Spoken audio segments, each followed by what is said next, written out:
Evropo potrebujemo zato, da ne bo vojn. Pojmo nazaj k temeljem Evrope. Zato je vizija Evropske unije enoten trg. Trg, kjer lahko manifestiramo izjemne sposobnosti različnosti, ki jo nosijo vsi narodi, ki so vključeni v Evropsko unijo.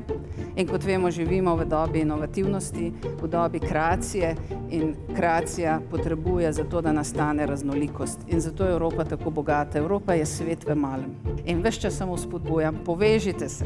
Ključni element za zaposlovanje mladih je uspešno gospodarstvo. In brez uspešnega gospodarstva seveda ne bo generiranja novih poslovnih priložnosti. Na drugi strani, druga izjemno pomembna korak so investicije. Evropa mora zagnati svoje investicije.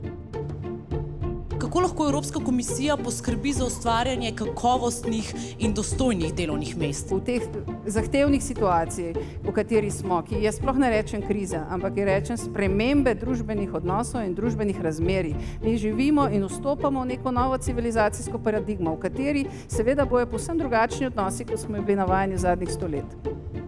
In s tem smo izvani. Zato vas vabim, da vi uveljavite to, kar čute, da je prav.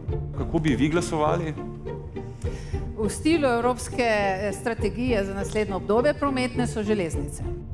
Vpliv prometa na današnje življenje in pa seveda, kako moderna tehnologija vpliva na promet v Evropski uniji. Hvala lepa. Že zdaj so vlagatelji zelo zainteresirani za vzpostavljanje mrež za polnjenje električnih avtomobilov. Kot vidimo, tudi največji proizvajalci avtomobilske industriji že ustanavljajo podjetja, ki v resnici omogočajo storitve, torej da si delimo avto in vidimo, da se mesta vse bolj odločajo za učinkovit javni promet. Nismo rekli zadnje besede v digitalnem svetu in kot rečeno, veliko upanja polagamo ravno v to, da bo izjemno visoka dostopnost do povezav, telekomunikacijskih povezav, torej da bomo imeli maso ljudi, ki bo ustvarjala te nove vsebine.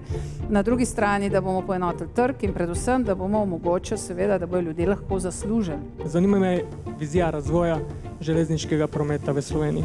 Hvala. No, zato jaz nisem najboljši naslov, jaz vam lahko povem vizijo razvoja evropskega železniškega prometa in tu, kot rečeno, sta dva koridorja, v kateri je Slovenija vključena in upam, da bosta ta dva koridorja v dogovorjenem času tudi zgrajena. Kar se tiče pa ostalih regionalnih poti železniških, se pač morate obrniti na lokalnega ministra oziroma dati pobudo in seveda vztrajati na tej pobudi.